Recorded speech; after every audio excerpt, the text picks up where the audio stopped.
gang. You don't believe in no fate. Every day digging the grave. Stepping up here with the stakes. City of dreams, city of... Hello and welcome to episode 2 of Night City Wire. This is the show from us at CD PROJEKT RED, where we talk about all things Cyberpunk 2077. In today's episode, we're going to be deep diving into Lifepaths and showing you a brand new gameplay video, as well as having a chat to Philip from our Quest team. Then we're going behind the scenes and taking a look at how Refused are bringing the band Samurai to life. And then we're showing you another new gameplay video and having a chat to Pavel, our senior gameplay designer, about just some of the tools of destruction that will be at your disposal in Night City. So let's get started. Street Kid, Nomad, or Corpo? Which will you pick first?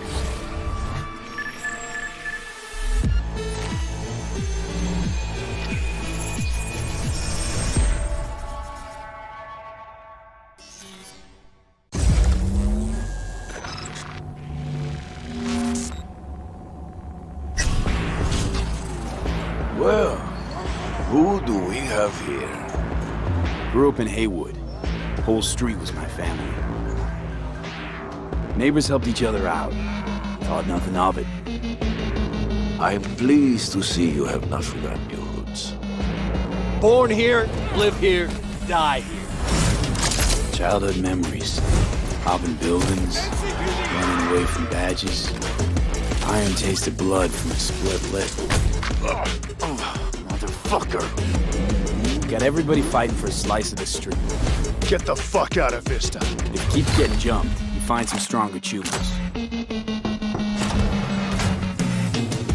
Do you want to spend the rest of your days blasting scabs? Or become a legend overnight? We have arrived. The Major. Ready to get your cherry popped? Yeah, come on!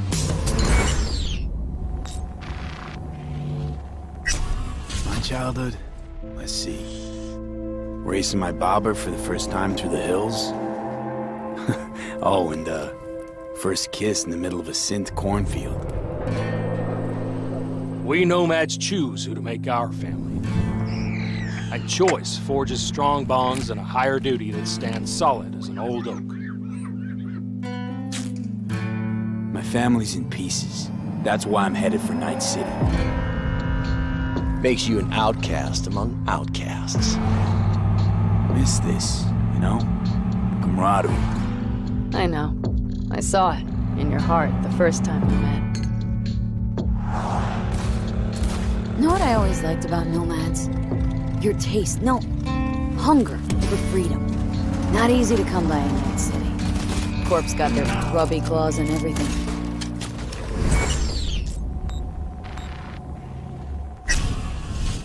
I have those reports you asked for.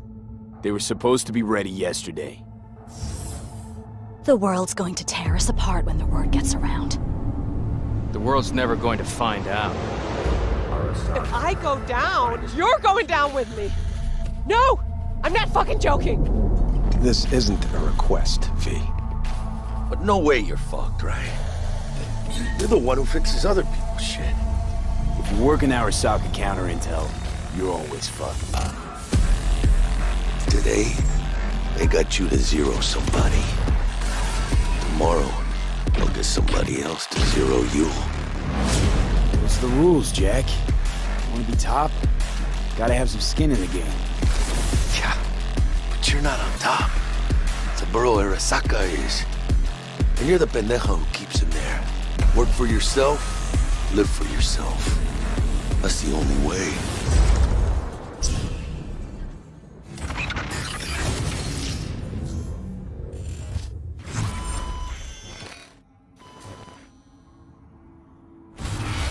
Philip, it is so good to see you again. It's actually been a while since I've had a chance to interview you about Cyberpunk. So I think for today, we'll start with a question that everybody wants to know. How does the path you pick affect your time in Night City? It actually affects your time quite a lot throughout the whole game, but let's start at the beginning, because basically our game has 3 different starts depending on your life path. As an example, if you choose the Street Kid life path, you have lived most of your time in Night City. you know the streets, you know the gangs, you know the slang, you kind of know what's going on in the, let's say, lower life aspects of the city, which can of course give you lots of good opportunities also later on in the game. But if you start as a nomad, you actually used to be part of a nomad clan and a nomad family, because nomads that roam the deserts around Night City, that we call the Badlands, actually value their family above anything. But for one reason or another, you actually left that family behind, and now the beginning of the game for you will actually be how to get into Night City and how to make a new life there. Then you can also choose to actually be a corpo and choose the corporate life path. And that basically means that you're not at home in the streets of Night City or in the deserts of the Badlands, but actually inside a boardroom, because you rose the corporate ladder of the Arasaka Corporation, which basically gives you the ability to sometimes, read between the lines, read people when they're trying to do business, which of course can give you many nice opportunities later on. So this isn't just about the start of the game. Can you maybe help people understand how this translates into the gameplay? Yeah. So the thing is, we make Cyberpunk a real RPG, and part of that is that you can play your character from the start to the end. And of course, we have these life paths affecting the beginning of the game, but we wanted to make it so you have your life path opportunities throughout the whole game until the game is over. And as an example, we do that by giving you additional options in dialogues. So I can give you one specific example. And this is a mission where you have to steal a flathead robot from the Maelstrom gang. Basically, those Maelstromers stole that flathead before from a corporate transport. And the owner of that corporate transport, Meredith Stout, wants you to do something else. And this is an optional objective. And even within that objective, we want to give you some options. So as an example, if you have a corporate life path, you basically know what Meredith Stout is really about. You can read between the lines, and you can get some additional options that maybe actually later enable you to do a completely different thing with the Maelstrom gang.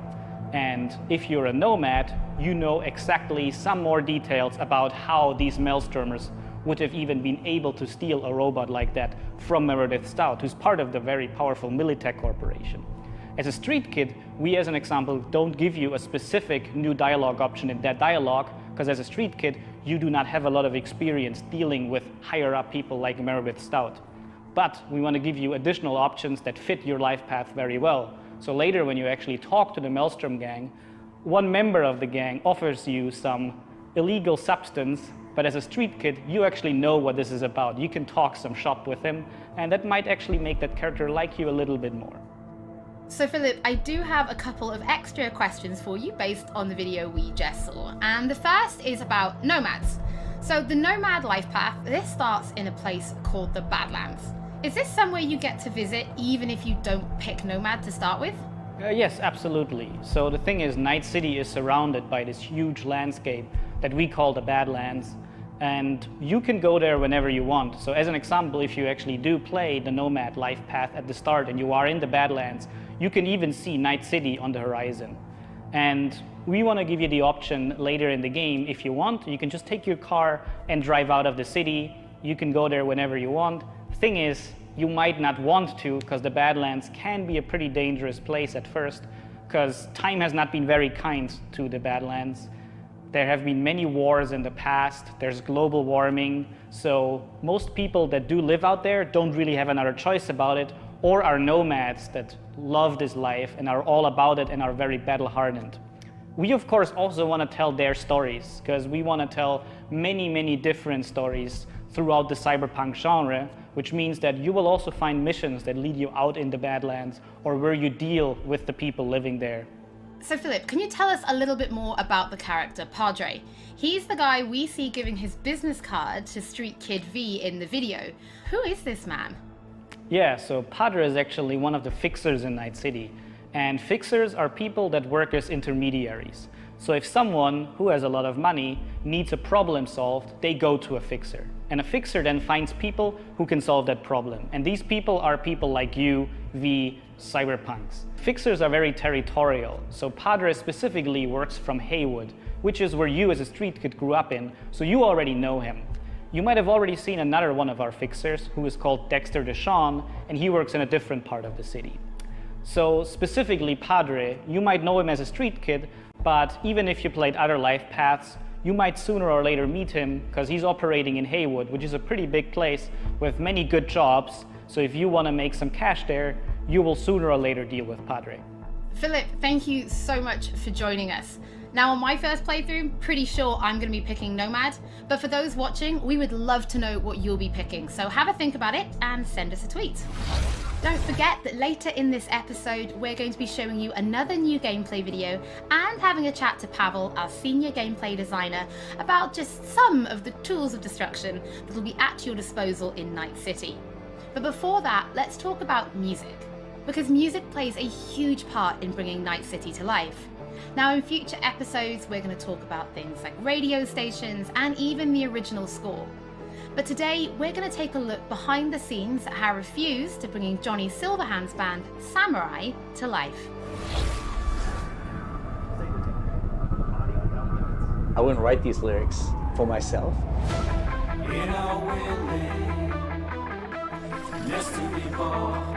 So it's kind of interesting to get into like the mindset of who is this character and what would they write about, or what's their agenda. It's interesting to try to like catch a language that's his and try to catch a language that's like part of this game.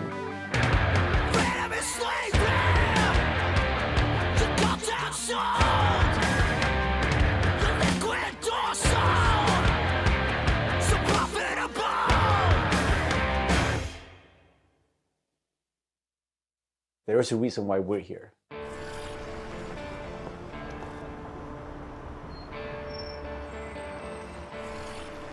It was Piotr maybe who was a fan of the band. He knew Refused and he knew my voice, and he said, oh, that's a perfect voice for Johnny.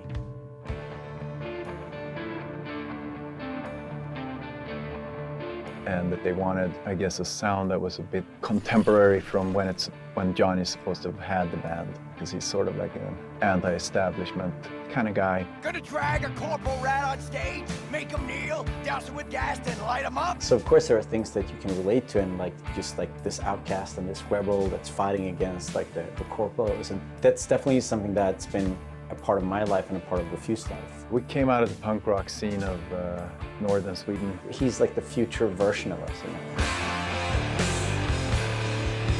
So I think it makes sense. I think it totally makes sense for us to be here making these songs about him or for him. You know? So it's pretty cool. Yeah. No trills. But yeah, but like wide vibrato.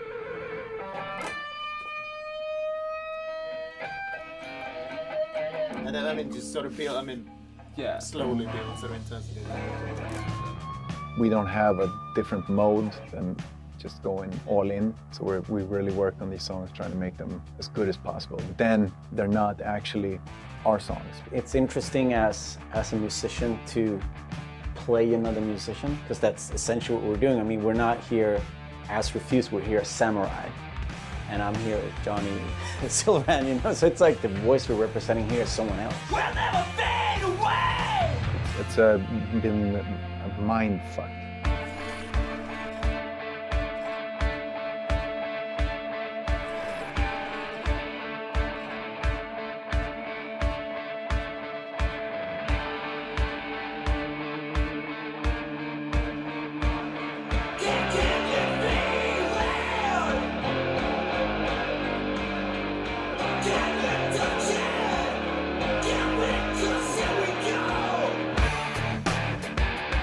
I mean, the shouting in itself is just like second nature to me, because I've been doing this for a very long time.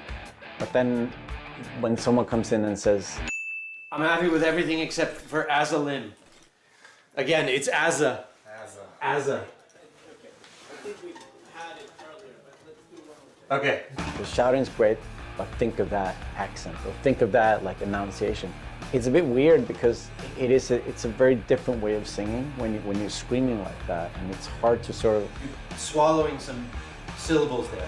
Adjust your accent. Oh yeah, just try it again. So it's been a bit kind of frustrating. It wasn't horrible, but it wasn't great. But I mean, I get it. I mean, we have to maintain the illusion that this character that's a character of the game also is me, like when I'm singing it. So it makes sense. But yeah, it's a bit different to have someone telling you exactly how to enunciate things, because I'm not used to, usually people are just like give you a thumbs up and then like, you know, you think the things like the rhythm and you think about the pitch and you think about all these things, but then someone comes in and like, that word sounded weird. I'm like, what? No, that's how I sing. But so it's been a very, yeah, a bit painful at times, but it's all right. See it soon, I'm chipping in. Roll the bones, I'm chipping in. Belt that cone, I'm chipping in. Mayhem flows.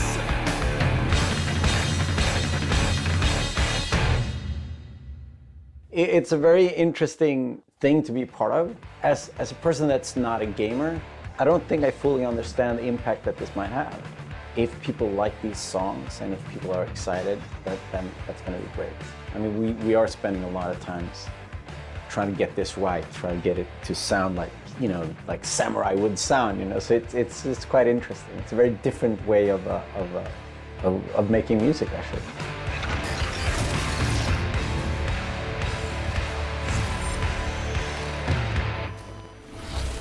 You can already find 3 Samurai tracks available on streaming services: Chippin' In, Never Fade Away, and The Ballad of Buck Ravers. But we're excited to announce a 4th new song called A Like Supreme, which is coming to streaming services today. That means you can check it out once the show is over. Don't forget that if you're tuning in late, or if you just want to watch anything again, we will be uploading everything to our channel soon. Next up, Pavel and I are going to introduce you to some creative ways that you can solve problems in Night City.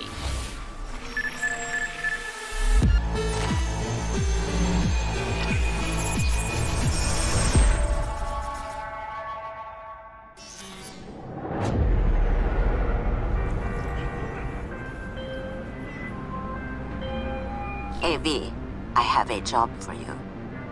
A client of mine is making an arms deal. He needs protection. It could get hot, very hot. The gun dealers are Maelstrom.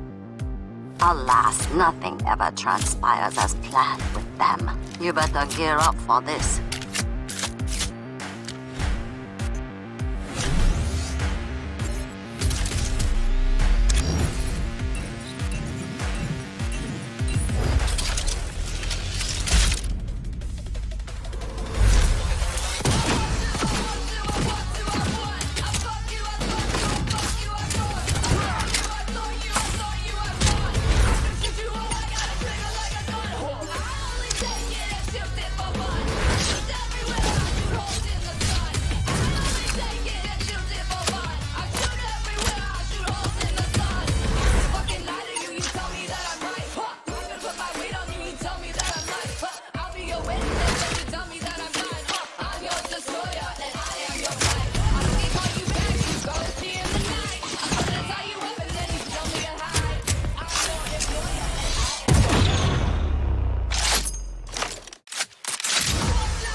So V, are you willing? Yeah, I'm in.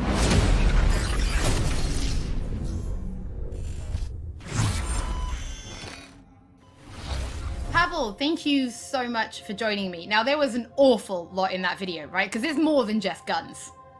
Absolutely. We have melee weapons, we have ranged weapons, we have cyberware, we have offensive cyberware, defensive cyberware, armor. We could talk for hours and hours about this stuff. I think just for today's episode, we should keep it simple and let's just talk about guns. Can you tell us the different types of guns that will be in the game? So we have 3 distinct types of guns in our game. We have power weapons, we have tech weapons, and we have smart weapons. Now, power weapons are the most similar to contemporary weapons. One thing they can do, which normal weapons cannot, is ricochet bullets off of surfaces. So you can hit somebody hiding behind cover or hiding behind a wall. Now, tech weapons, on the other hand, use electromagnetic power to propel a fully metal projectile to extreme velocities. What that allows them to do is to punch through cover or punch through walls to hit somebody who's not even aware that you're there. Smart weapons use guided missile technology to actually track targets in real time. So you can hit somebody who's dodging, running away from you, or you can hit somebody who's hiding behind cover. So Pavel, Cyberpunk doesn't just contain FPS elements, right? It's also a fully fledged RPG. So can you tell us how you guys approached introducing those RPG elements into gunplay? So I can tell you one thing, Holly, it wasn't easy to merge those two elements together. Now, we've spent a considerable amount of time merging the RPG and FPP side of our game. What the player will experience is that V changes from a small-time mercenary to a legend in the world of Night City. V becomes more and more proficient in using weapons as the game progresses. So they will see that reload times become shorter, the accuracy of your weapons grows, you will have faster aiming time, you will move faster with your weapons. Everything becomes more in your control, and that gives you more opportunities to defeat the biggest encounters that we've designed for you. So I have prepared a few extra questions for you, Pavel, if you're feeling up to it. Of course. Okay, well the first is going to be, how do you find more weapons in Night City? Like, where will players be looking for them? So I expect the players to look everywhere for new and exciting weapons. You can, of course, buy weapons at vendor shops, and they will house an entire catalog of weaponry that you can get. However, the best weapons that you can find will be taken from enemies or loot caches that we have everywhere in Night City. The weapons rarities range from common through uncommon up to rare and then legendary. And as they go in rarity, they actually climb in power. However, legendary weapons are very specific in such a way that they possess unique abilities that you will find on no other weapons in the game. The players will actually need to make some tough choices to find some legendary weapons, because maybe they need to choose whether to kill a person who holds the legendary weapons that they want, or to spare them because they like them as a character. So next question, let's talk about weapon modifications. What mods can people give to their weapons in Night City? So we have two types of modifications in the game. One of them would be modifications that we call attachments. So these would be scopes and silencers, and you can see them actually being attached to your weapon as you're playing the game. They give you statistics advantage, and they give you more opportunities in gameplay. The other part of mods would be software mods. Now, these are basically small chips that you install in your weapon, and they actually change the statistics of the gun.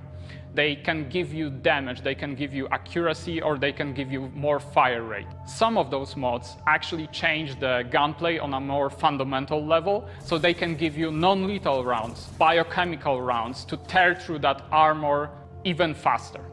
So I suppose for my final question, why don't you tell us about your favorite weapon then? Which is your favorite weapon so far in Night City? Oh, there are so many weapons that it's hard to choose just one. But I can mention some manufacturers with their weapons that I absolutely adore. The first manufacturer would be Tsunami Defense Systems, who produces the sniper rifle Nekomata. That's a tech sniper rifle. That means that it can pierce through walls. So you can actually hit somebody who's hiding behind cover or who doesn't even know you're there. Of course, I also like a close quarters approach. And what that needs is a shotgun. One of the shotguns that we have in the game is Budget Arms Carnage. Now, that thing is cast from pure steel, and it weighs a ton. However, you can cut a person clean in half with it. Another shotgun that I absolutely love, it's for a more refined approach, I would say, is a smart shotgun, Kangtao Zhuo. That thing has 8 barrels, and that means it can track 8 targets independently. Now, killing an entire room was never simpler. Pavel, thank you so much for joining me. Thank you for having me. I'm actually pretty interested to see what kind of weapons people discover when they play Cyberpunk for themselves. Before we end episode 2, this is a reminder that those who wish to dive deeper into the lore can now pick up The World of Cyberpunk 2077. This is a brand new book created in collaboration with Dark Horse Books that will give you an extensive look at what makes Night City tick before jumping into the game this November. That is it for today's episode. Thank you so much for joining us. Don't forget that if you've missed anything or if you just want to watch again, we will be uploading everything to our channels shortly. Thank you so much for tuning in, and we'll be back with Night City Wire Episode 3 soon.